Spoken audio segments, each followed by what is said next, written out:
much everyone for coming. So I have a great set of panelists with me here, Dr. Kang from Certik and Nirmal from Merkle Science. Today we are going to talk about progressive security, but we will start with first some introductions. I'll start with myself. I guess I'm Mudit Gupta. I lead security and smart contracts at Polygon. And Dr. Kang. Hi, I'm Kang Li. Really excited to come here.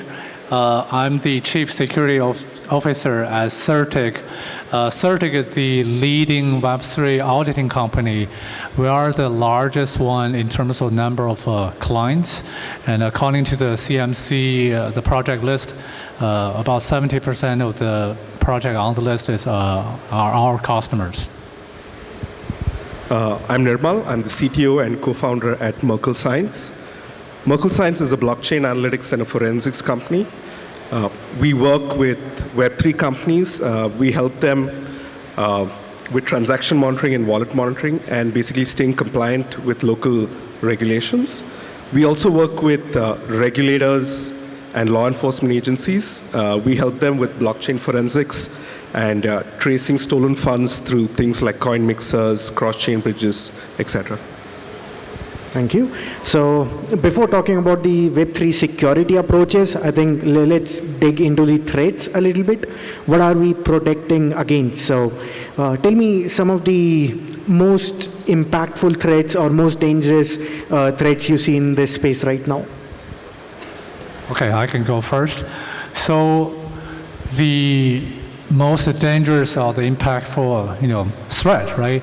I think depend on from which angle you look at it.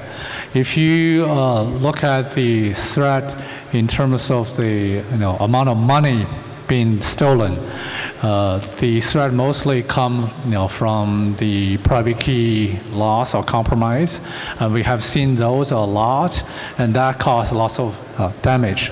But if you look at in terms of what kind of attack technique used, or even who are the biggest opponent, right?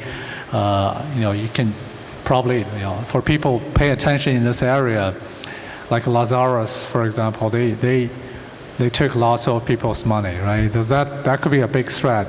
And in terms of the really type of problem, we still have the software mistakes and then people's underestimation on the access control, the mistake there. It's I think the main cause of it. So it really depends. There's multiple way people lose, and depending on which angle, there's a different type of threats. I would just say this much. Nirmal? Yeah, I think when you think of security, there's two parts to it. One is how do organizations manage the security, right? And the other one is how do end users manage the security. So one is, the first one is more technical, right? It's managing, getting code audits done, making sure you don't make the commonly repeated mistakes, re-entrancy attacks, price oracle, defending against price oracle manipulation attacks, private key leakage, things like that. So in the last few years, we haven't really noticed too many different kinds of vulnerabilities coming. It's pretty much more or less the same 6 or 7 attack vectors which are being reused, right? So this is at the organization level. At the end user level, social engineering itself, again, things are it's pretty similar, right? Spear phishing, you have the different kinds of phishing, etc. So I think it's the same thing. It's being repackaged, and it continues to thrive. Yeah, I completely agree. Right now, by number of incidents, phishing is by far the leading cause of hacks and the biggest threat in the space. Even the more complex hacks are originating from spear phishing. So Ronin, for example, and Harmony Bridge that got hacked, they started off from a spear phishing attack and then evolved to a bigger one. So completely agree. That's a completely Web2 attack vector, but still haunting Web3. So moving on from there, I guess let's start with some historical context. Let's compare our space that it was 5 years ago when we just realized, okay, security is important, the DAO hack happened, and we started all looking at this. And today, when we have so many established brands that are helping protect users and so on, how have you seen security landscape evolve since then? So some broad trends I've noticed, right? 5 years ago, hot wallets at centralized exchanges, they were the in thing to attack, right? Fast forward to now, it's a little less common by number of incidents. I think there's a couple of reasons why this has happened. Obviously, these kinds of businesses are much older, they're more mature. But broadly, two reasons. I think the government and regulators have played a good part in it. A lot of regions, they've actually put out technical guidance in terms of how you should manage customer funds. If you look at regions like Singapore, UAE, they actually say, hey, put 90% of your funds in a cold wallet, 10% in a hot wallet. You should have a backup recovery process for your keys. So I think guidance and regulators have definitely helped to an extent. Generally, the second one I think is even cybersecurity practices have improved. There are a lot of custody players now. I think you've got multi-party computation, which practically eliminates the risk of private key leakage, right? So even on your large exchanges, when they do get hacked, it's not the MPC vault that gets hacked, it's something they're built in-house that usually gets hacked, right? And when this happens, they usually migrate to an MPC, right? So this is with CeFi. Broadly, the number of incidents, I think, has been going down. With DeFi, I think we are seeing increasingly the number of exploits. By count, I think smart contract chains are being targeted a lot more, right? Ethereum, Binance Smart Chain, a lot. And the proceeds of these illicit, all of these exploits, they're usually laundered through, say, something like Tron. Off late, we're seeing L2 chains like Optimism and Base as well, right? We think it's because there's lower transaction block times.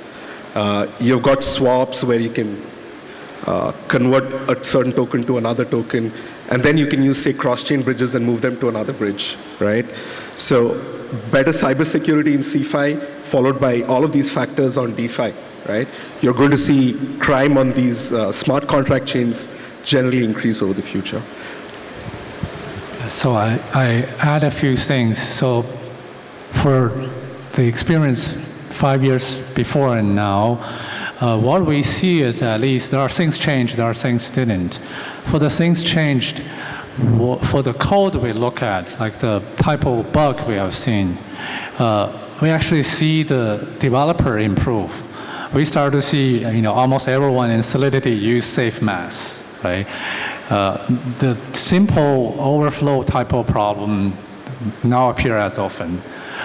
Re-entry type of attack even still exist, much less often. People also adding all the, the entry guard and different type of protection. So we definitely see a code quality or developer awareness for the smart contract part increases. But there's also things now change that the designer of the project still very often make assumption. They think certain things they can just hide and nobody going to call them. So there's still very often people lack to know the type of threat and they didn't do threat modeling from the beginning. So that type of problem is still there. The code quality, again, repeating myself, we definitely see its improvement. But overall, the project's threat modeling, the design, the review part, still, lack of, fundamental improvement. So therefore, they still need all the, the security solution from auditing and to the on-chain monitoring. So overall, the security is still, a big dragging factor to that affect many projects.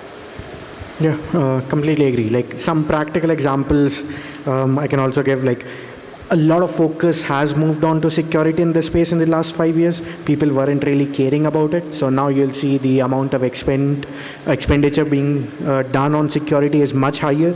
And some numbers that people can see is also on the monitoring side. So back then, hacks just happened every day. You never even realized about it. There was no monitoring anything. Even Harmony, not Harmony, but Ronin, they lost 600 million. And they didn't realize it. It took them 6 days to realize they lost $600 million in a hack. So there was just no attention being paid to these things. But now if you look at it, Certik, PeckShield, BlockSec, all of these companies are monitoring everything, and a hack happens, and within minutes you have tweets on Twitter, hey, this happened, this is how it happened, and so on. Back then nobody was doing it. Like, in fact, I started posting hack analysis in 2020 or around that time because nobody else was doing it, and I was curious, like, how did this happen? How did that happen? And so I started posting that. Those were exciting times. Now I don't really need to spend time on it because others have picked up, but that's just a real-life example of how we are now prioritizing security finally. So that's about the past. Let's talk about your future predictions as well.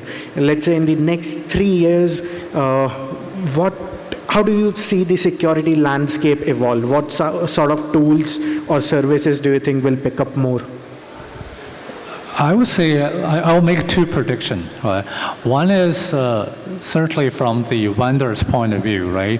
There will be a more comprehensive solution, like, from auditing to on-chain monitoring to instant response. So there will be more of those services being offered, right? Even including, like, people are talking about, like, the on-chain firewall, right? You can even block transactions, malicious transactions. So in terms of solution, you will see more like a comprehensive suite of solution. That will be one of, I think that's one thing already happening. Now, in terms of how the industry is going, I feel, again, people might feel like, philosophically, you don't like the claim, but I want to say that there are lots of things we might go through, follow the step of Web 2, right? Even conceptually, we feel like we're a new generation. But in terms of security, what happened in the Web 2 is that initially you see lots of individual security solution like firewall, antivirus, right? But eventually now you see what happened in the cybersecurity field. You have a lots of solution, but you also have the data-driven solution, and you cannot solve this with a single you buy a single box. That's one. Another trend is that, unfortunately or fortunately, depending on how you view it, compliance is going to drive a lot on how the industry handle this, and you have to make announcement to your customer when you got a breach, and you have to in order to offer a service, you have to get compliance by make sure you run your security, you have a dedicated security team, you have your information security management system. So there are lots of those requirements. Even people feel like not all these steps are really necessary, but overall, the cybersecurity, the Web 2 security was heavily driven by the compliance. And to a certain extent, I think there will be something happen similarly in the Web 3 field. There are policy compliance regulator going to come in, will in certain way force our even doesn't matter your CX or DeFi application, you might have to deal with user handling user security, data privacy in a way that eventually might also force company or the project to look at additional solutions. That will be some of my prediction. Yeah, I wanted to say the same thing Dr. Kang said, right? Two things I think are going to change hopefully in the future. One is the role that regulators are going to play in the DeFi ecosystem, right? So like Dr. Kang said, I think there will be regulation which says, hey, you need to have certain kinds of teams in place. You need to have certain kinds of operations, like you need to have analytics, right? What kinds of users are you serving, etc. So I think regulation is definitely going to play a part here. It probably will have a positive effect on the number of incidents occurring in the space. The other thing which I also agree with is, I think, risk management or applying a firewall on DeFi. I think one of the largest differences between centralized finance and DeFi is there's no concept of risk management in DeFi, right? Now, if you see a transaction on the mempool, and now there are ways to simulate transactions, right?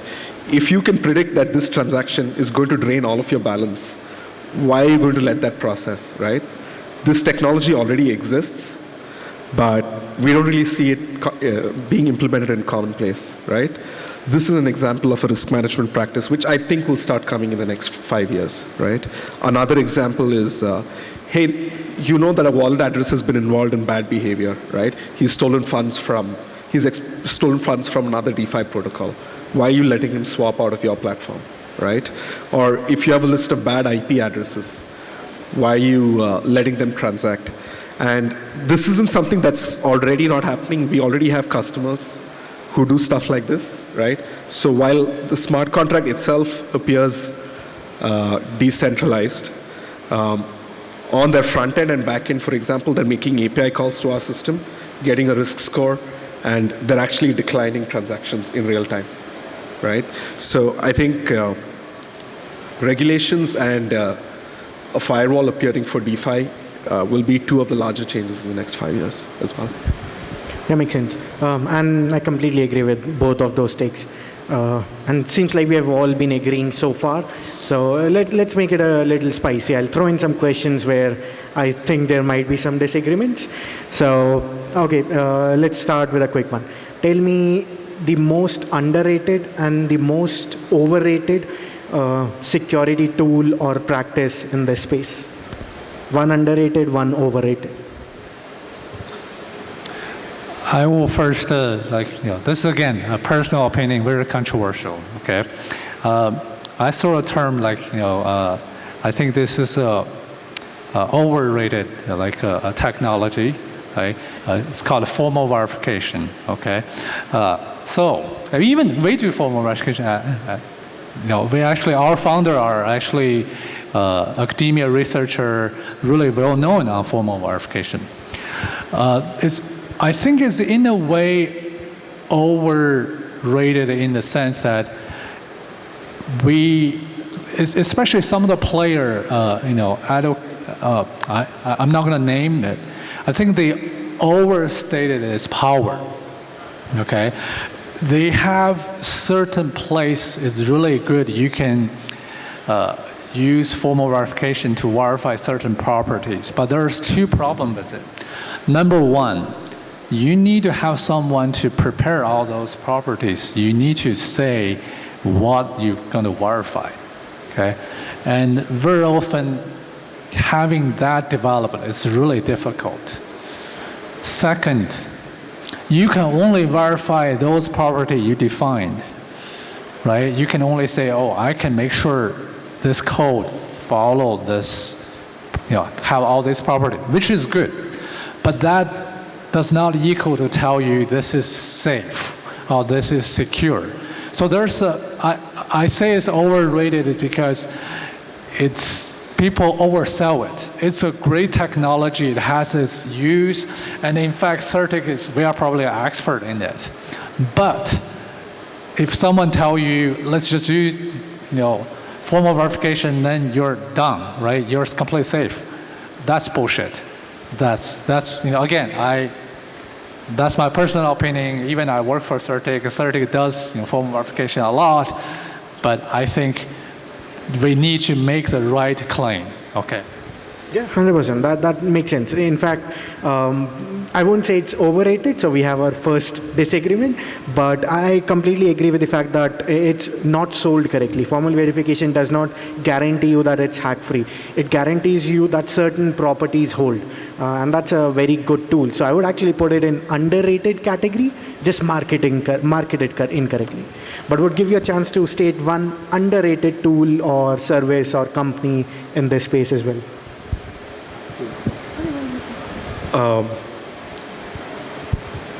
So I don't do too much with the smart contract development, but around 5 years ago, when I first started, it was, I think Remix was the best out there, right?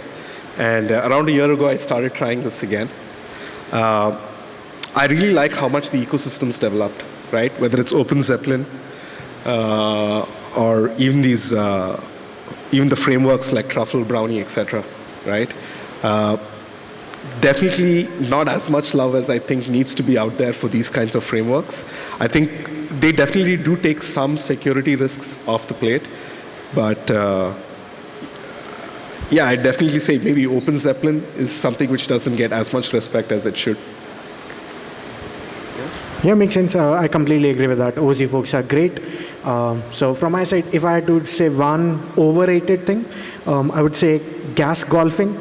So these days people are optimizing their smart contracts to save on gas, but they are over optimizing. Like they are spending thousands, like not maybe thousands, but hundreds of man hours in optimizing gas costs to save $10 in total, but increasing their risk by millions of dollars that they get hacked. It does not make any sense.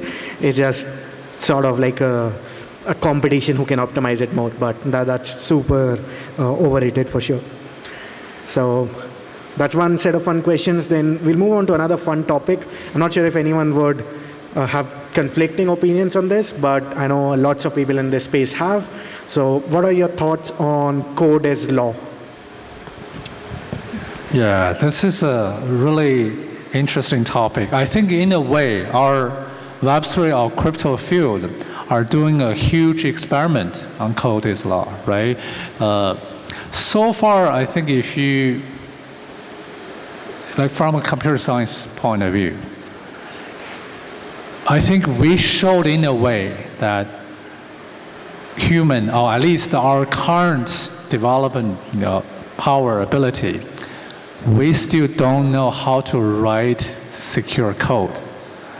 So then code is law in a way that require, when you say code is law, make sure don't take the initial code, use it as a law.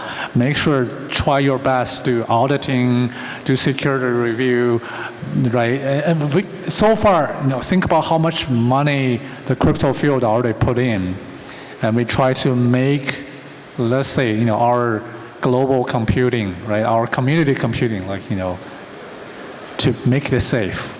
Well, we still keep finding problem in it. So my view on code is law is that we are doing our, the whole Web3 or the crypto community, we are doing a great experiment. But from technical point of view, we still don't know how to write secure code yet. That's one of my responses. It's not directly to say whether, I believe it or not, but I think we are doing a global-wise experiment, and so far that's what been showing. I'm definitely not a fan of that, right? For a couple of reasons. Code is, law works for very discrete systems, right? So if you have very few outcomes, I think you can definitely code it out, put it on a smart contract, etc., right? But I think in the real world, there's just a lot of gray areas, right? So you'll never be able to move a lot of contracts from the real world into the digital world, right? But now if you're talking specifically about the contracts which you can embed onto smart contracts, right? Even there, it's a little here and there, right? Because I think where you're coming from is, if I exploit a smart contract, it was coded into the contract. Is that legal for me to get away with it, right? I don't think it should be, right? Even though it was code, but I think the engineers who built that smart contract probably didn't envision that one edge case which led to this situation, right? So I don't think you can say something, code should always be law, even for the situations where you can put it on a smart contract. Well, I do want to add something about, again, code is law. Just some background. I also did a law school study. So Lessig, when he invented the term code is law, what he means is that at the early internet stage, right, whatever been developed running in the internet, that become the law. I think that's the initial, at least later he clarified that way. Now, certainly when we say code is law, at least my understanding is that whatever we wrote the code, right, the smart contract or some other things, whatever ran the outcome, we just follow that. That's what, right now, I think in the Web3 or crypto field, when we say code is law, the meaning. Now, we do want to hear your opinion on it. Oh yeah, for sure. So I don't think code is law, but I do think code can form a contract with someone. So if you're interacting with a smart contract, you are forming a contract. The gotcha is that you cannot form illegal contracts. The sovereign law, legislature, constitution can always override whatever contract you do. Like if you and me agree here that we are going to embezzle money from our customers, it doesn't give us a right to do it. Like even though we can form a contract between us two, it's still illegal. So code can form contracts, but it's not law. It doesn't define what's legal or illegal. So that's my. But that seems to be the part. Code is a law to be to define what is legal or not. That seems to be at least some of my understanding about smart contract, or at least people's hope there, right? People are hoping that, but it's not. It just isn't. Not at least right now. Smart contracts are not smart enough to decide what's legal or what's illegal. In fact, they are named very stupidly. Neither they are smart nor they are contracts really. So smart contracts is a very funny name for what we have, but that's what we have in this space. No, but if you look at digital signatures, right, those are accepted in court. So I guess when they came out, they weren't. At some point, I'm guessing the court said, we'll now accept this as... But that digital signature is actually, the effect is actually assigned by another law, right? It's really like some government to say, we accept this as a form of endorsement. Yeah. So that itself is not a law. It's because another law says it's a law. I guess in a way that we all feel like code is law. That itself has flawed, but it has different reason. Because I feel like we don't know how to write good code. If we know how to write secure code, I actually like the concept good code is law. I guess we disagree on that part. Yeah, that's good to have a disagreement on it, and it's definitely a hot topic. So that's good. We are almost out of time, so I'll round it up with one last question. So we'll start with some context. As we talked about spear phishing, one of the most common ways people are losing money right now. So given that, we basically have two types of ways to store your tokens or money. One is non-custodial wallets like MetaMask or Ledger or something like that. And the other option is like custodial wallets like Coinbase or Fireblocks or things like that. So what are your opinions on those? Like, do you think both of them have their purpose? Only one should exist? Which one do you think will have more adoption in the future? I will give a quick answer, and if I have time, we can come back. First, I will say both of them have their own purpose, so both will be there. And in terms of safety, well, again, it's more related to two factors. The user, right? You can lose money with both, depending on how you use it. And also the implementation. I have seen CEX has bad implementation that allow people to steal money. I also have seen DEX has bad implementation that allow people to steal money. So again, it depends on the user, depends on the implementation. So if you have above a certain threshold of cryptocurrency, you should diversify your risk, right? So you should keep hardware wallets. You should keep multiple of them. And I'm a big fan of MPC wallets, right?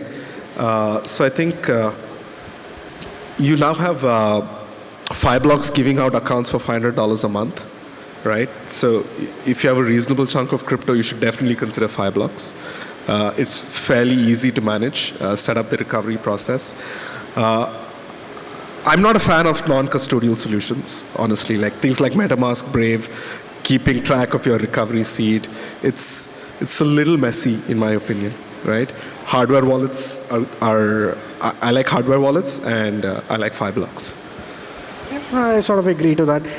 So it's a controversial take that I have, but I feel like custodial wallets are going to have bigger market share as we move on, just because they will provide better UX, and a layman is going to understand them better. And a layman is probably better off with a custodial wallet than a non-custodial. You see MetaMask hacks happening every day, but you don't listen of that many Coinbase wallet hacks, the custodial service, or Fireblocks hacks. So I think like for mass adoption, where people don't need to care about how to keep their security keys, private keys secure, custodial wallets are going to play a major role. But I think that's all the time we had. Thank you both for coming in. It was a great panel. Yep. Thank you. Thank you. It was great.